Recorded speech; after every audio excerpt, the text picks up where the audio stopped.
Hello everyone, welcome to Deep Inside Biosciences. इस video में हम जानेंगे कि exam details of joint CSIR UGC DBT JRF NET of life sciences and biotechnology जो दिसंबर 2026 में कंडक्ट होने वाला है। तो अगर आप ये एग्जाम के लिए प्रिपेयर कर रहे हो और इसके बारे में डिटेल में जानना चाहते हो तो इस वीडियो में अंत तक बने रहे। तो चलिए शुरू करते हैं। शुरू करने से पहले एक बार देख लेते हैं कि इस कंप्लीट गाइड में हम क्या क्या कवर करने वाले हैं। हम शुरुआत करेंगे सीएसआईआर नेट क्या है, सीएसआईआर और यूजीसी नेट में क्या डिफरेंसेस है, सीएसआईआर और यूजीसी में कौन कौन से सब्जेक्ट है और डीबीटी सिर्फ लाइफ साइंसेज के साथ ही मर्ज क्यों हुआ। इसके बाद हम eligibility criteria, age limit, fellowship और बेनिफिट्स, जेआरएफ असिस्टेंट प्रोफेसर और पीएचडी एडमिशंस का process, long term career benefits, exam overview, exam pattern, life sciences question paper pattern, part A syllabus, part B और सी सिलेबस और आखिर में JRF assistant professor और PhD admissions के expected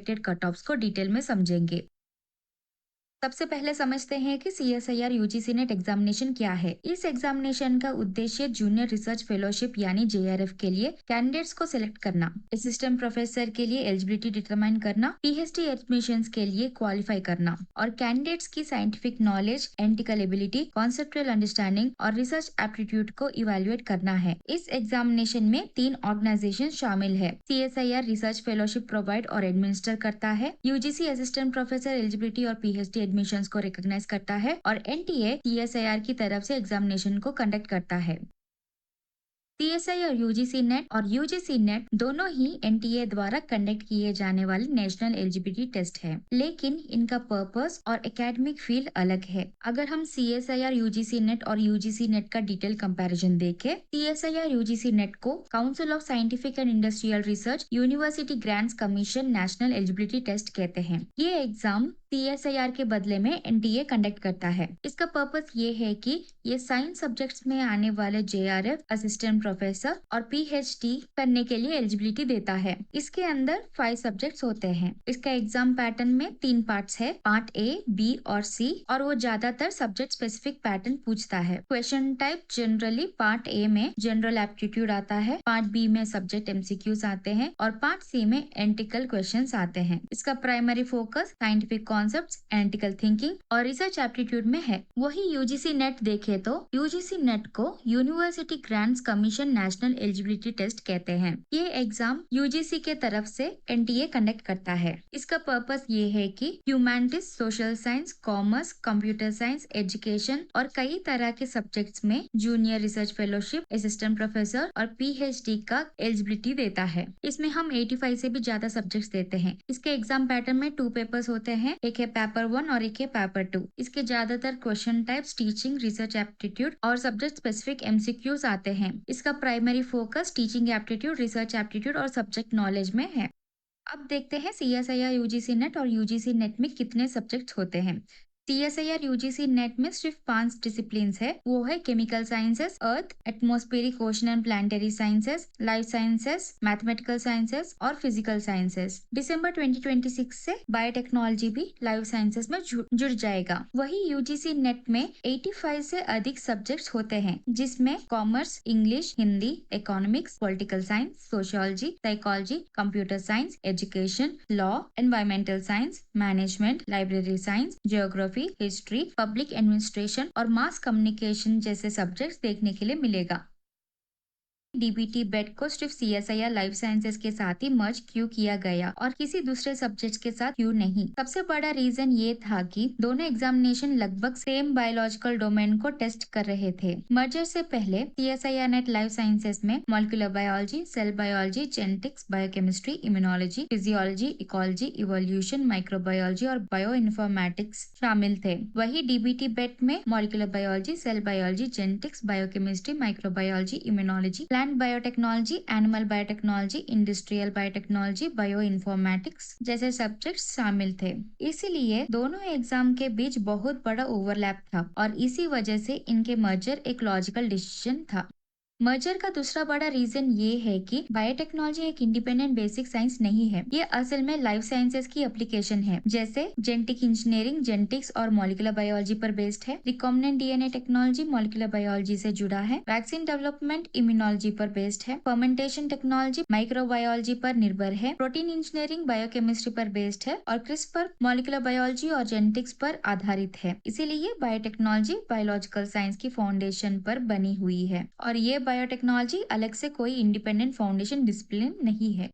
तीसरा reason ये है कि ज्यादातर बायोटेक्नोलॉजी स्टूडेंट्स अपने बीटेक, एमटेक, एमएससी बायोटेक्नोलॉजी के दौरान ही लाइफ साइंसेज का लगभग पूरा सिलेबस पढ़ चुके होते हैं। वो आमतौर पर cell biology, molecular biology, genetics, biochemistry, microbiology, immunology, bioprocessing engineering और बायो इन्फॉर्मेटिक्स पढ़ते हैं। इनमें से लगभग सभी सब्जेक्ट्स लाइफ साइंसेज सिलेबस से काफी हद तक ओवरलैप करते हैं। इसी वजह से डीबीटी को सीएसआईआर लाइफ साइंसेज के साथ मर्ज करना एक नेचुरल और प्रैक्टिकल डिसीजन था। चौथा रीजन ये है कि मर्जर से पहले बहुत से स्टूडेंट सीएसआईआर लाइफ साइंसेज और टीबीटी बेट दोनों एग्जाम की तैयारी करते थे, क्योंकि सिलेबस का काफी हिस्सा कॉमन था। इसी डुप्लीकेशन को कम करने के लिए ऑफिशियल नोटिफिकेशन में रिड्यूसिंग रिडंडेंसी इन टेस्टिंग का जिक्र किया गया है। इसका मतलब है कि अब कैंडिडेट्स को एक ही कॉन्सेप्ट को टेस्ट करने वाले दो अलग अलग एग्जाम देने की जरूरत नहीं होगी। इससे एग्जामिनेशन प्रोसेस और भी सिंपल और एफिशिएंट हो गया है।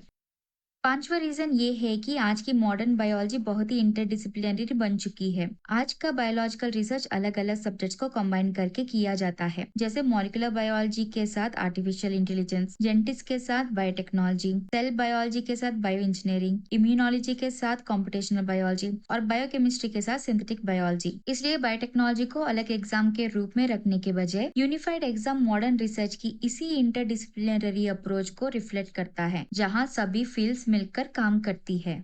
आखिरी सवाल ये है कि DBT only CSIR life sciences से ही क्यों मर्ज किया गया है और बाकी सीएसआईआर के सब्जेक्ट से क्यों नहीं मर्ज किया गया? इसका जवाब बहुत सिंपल है। ये सब अलग अलग साइंटिफिक डिसिप्लिन्स है। केमिकल साइंसेज में organic chemistry, inorganic chemistry, physical chemistry और एनालिटिकल केमिस्ट्री शामिल है। फिजिकल साइंसेज में mechanics, quantum physics, electromagnetism, thermodynamics और ऑप्टिक्स आते हैं। मैथमेटिकल साइंसेज में अलजेब्रा, कैलकुलस, प्रोबेबिलिटी, टोपोलॉजी और डिफरेंशियल इक्वेशंस होते हैं। Earth, atmospheric, ocean and planetary sciences में जियोलॉजी, मीटियोरोलॉजी, ओशनोग्राफी और प्लानिटरी साइंसेस शामिल है। इन सब्जेक्ट्स का बायोटेक्नोलॉजी के साथ कोई कंपैरेबल ओवरलैप नहीं था, इसीलिए इन्हें मर्ज करने की जरूरत नहीं थी। डीबीटी बेट बायोटेक्नोलॉजी रिसर्चर्स के लिए था, जबकि CSIR life sciences broader biological science community को सर्व करता था। दोनों क्लोजली रिलेटेड फील्ड्स थे, इसीलिए उन्हें एक ही एग्जाम में यूनिफाई किया गया।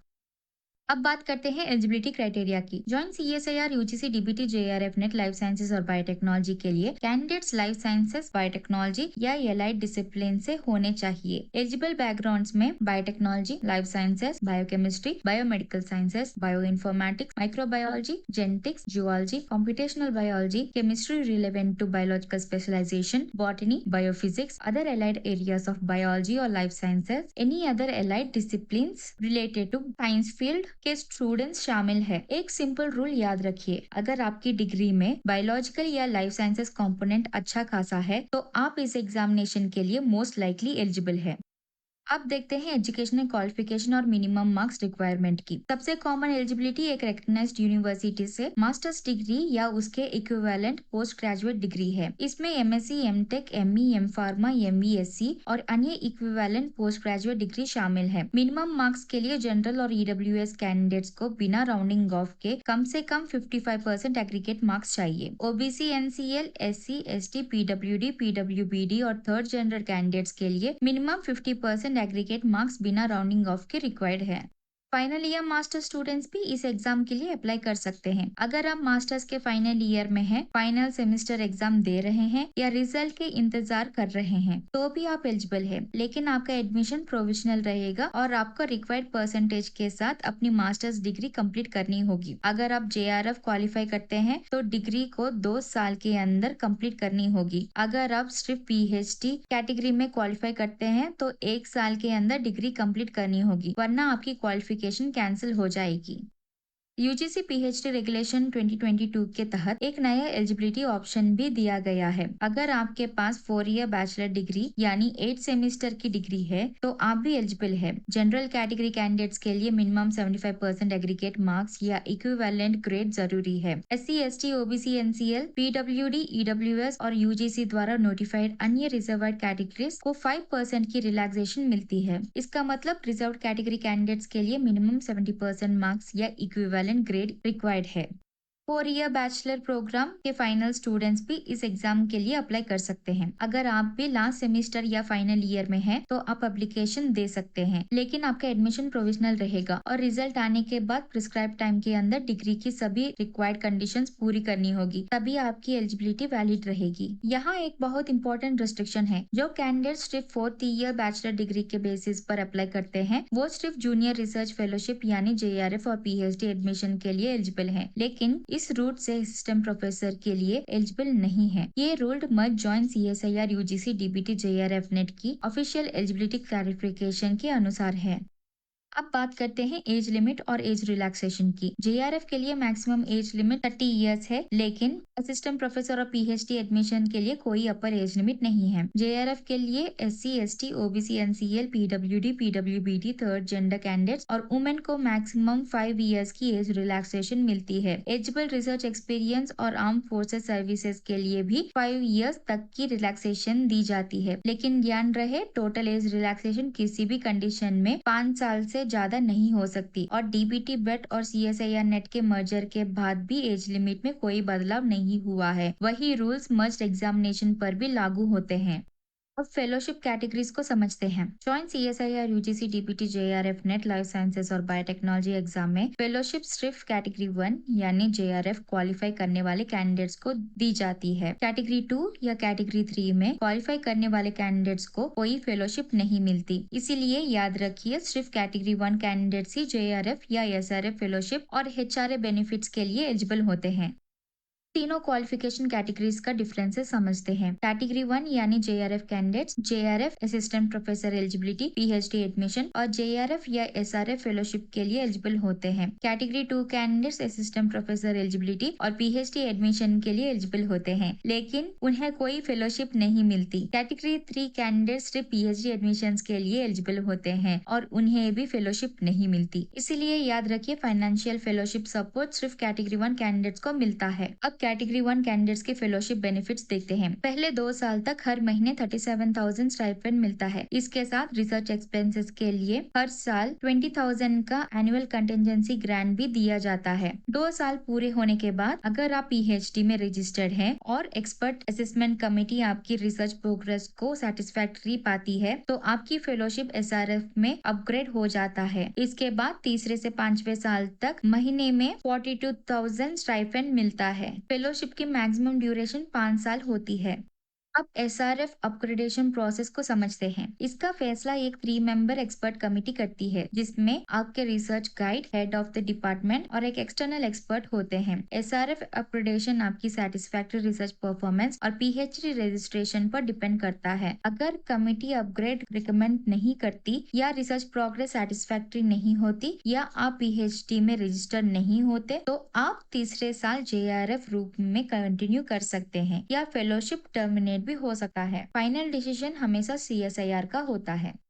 आखिर में फेलोशिप स्ट्रक्चर का समरी देखते हैं। फेलोशिप की टोटल ड्यूरेशन 5 साल होती है। पहले 2 साल JRF के रूप में हर महीने 37,000 स्टाइपेंड मिलता है। सक्सेसफुल SRF अपग्रेडेशन के बाद तीसरे से 5वें साल तक SRF के रूप में हर महीने 42,000 स्टाइपेंड मिलता है। आउटस्टैंड अलाउंस यानी HRA सिर्फ JRF या SRF फेलोशिप लेने वाले कैंडिडेट्स को अप्लीकेबल रूल्स के अनुसार दिया जाता है। कैटेगरी 2 और कैटेगरी 3 कैंडिडेट्स फेलोशिप या HRA के लिए एलिजिबल नहीं होते। और याद रखिए ये सब बेनिफिट सिर्फ उन कैंडिडेट्स पर लागू होते हैं जो JRF या SRF स्कीम के अंडर PhD में रजिस्टर्ड होते हैं। ये पूरा स्ट्रक्चर फाइनेंशियल सपोर्ट देता है, रिसर्च को एनकरेज करता है और पूरी PhD जर्नी में क्वालिटी इवैल्यूएशन को मेंटेन करता है।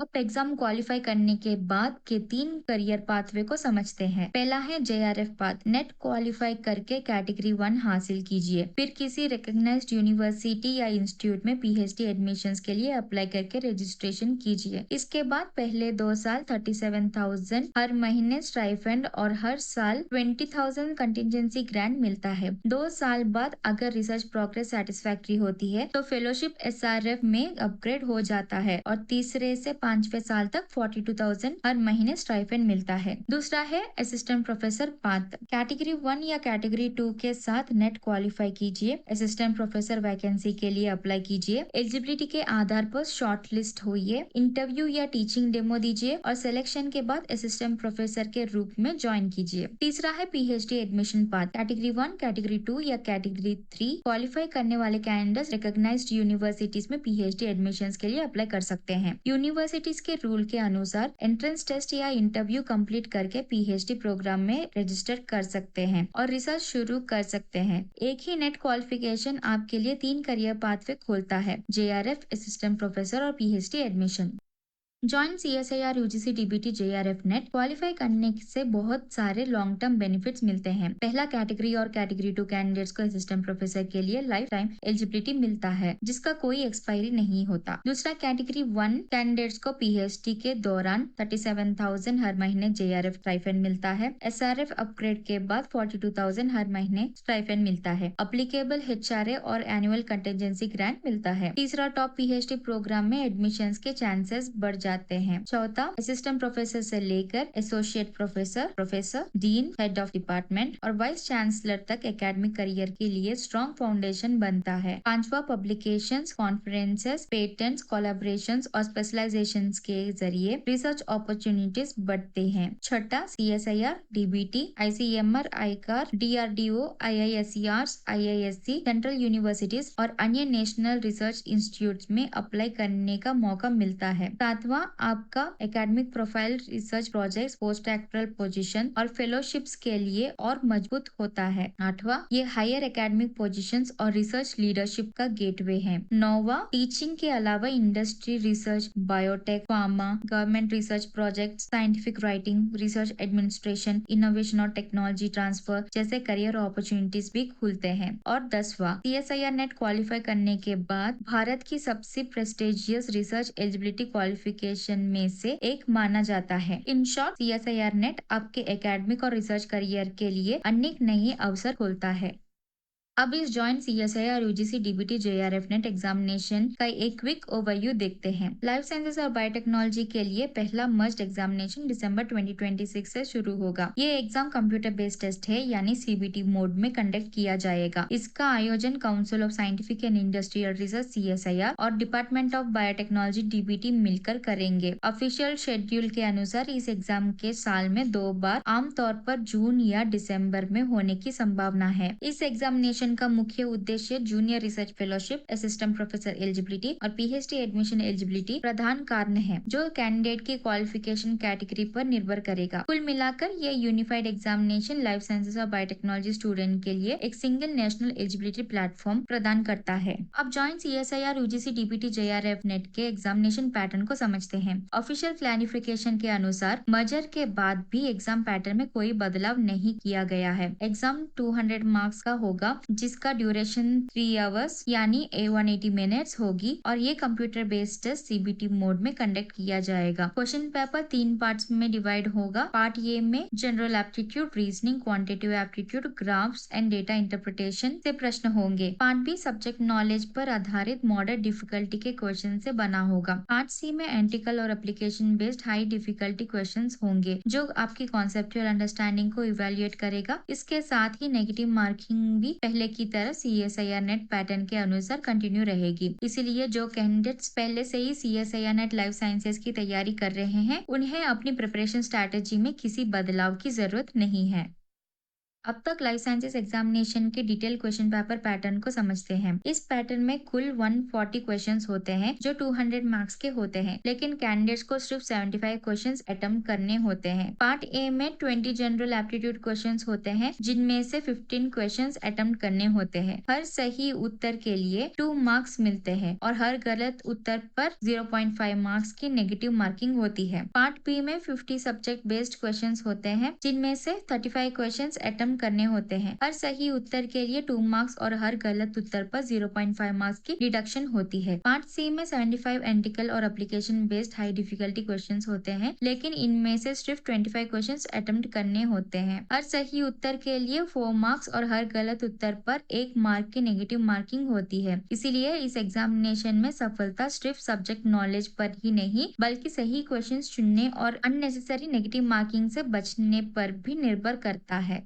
अब पार्ट ये यानी जनरल एप्टीट्यूड टेस्ट के सिलेबस को समझते हैं। ये सेक्शन सभी CSIR नेट सब्जेक्ट्स के लिए कॉमन होते हैं और ये आपके लाइफ साइंसेस नॉलेज के बजाय आपकी एनालिटिकल, लॉजिकल और क्वांटिटेटिव एनालिसिस स्किल्स को इवैल्यूएट करता है। इस सिलेबस में न्यूमेरिकल एबिलिटी शामिल है, जिसमें percentage, profit and loss, interest, average, time and distance, ratio and proportion जैसे टॉपिक्स देखते हैं। फिर आता है रीजनिंग, जिसमें ज्यादा मैथमेटिकल क्वेश्चन पूछेंगे और उसके सब टॉपिक्स है analogy, similarities, differences, space visualization, problem solving, analysis, visual memory, discrimination, observation, relationship concepts। अगर लॉजिकल रीजनिंग देखें तो इसमें statement argument, statement conclusion, cause and effect, statement and assumption, statement and course of action और decision making जैसे सब topics देखने के लिए मिलेगा। डेटा इंटरप्रिटेशन में tables, graphs, data sufficiency, graphical analysis में bar graph, line graph, pie chart, tabular data, reading comprehension में understanding passages, finding main ideas, identifying supporting details, drawing inferences, quantity comparisons में comparing quantities, ratio and proportions और आखिर में analytical and logical reasoning, जिसमें puzzles, deductive reasoning, evaluating arguments जैसे सब topics देखने के लिए मिलेगा।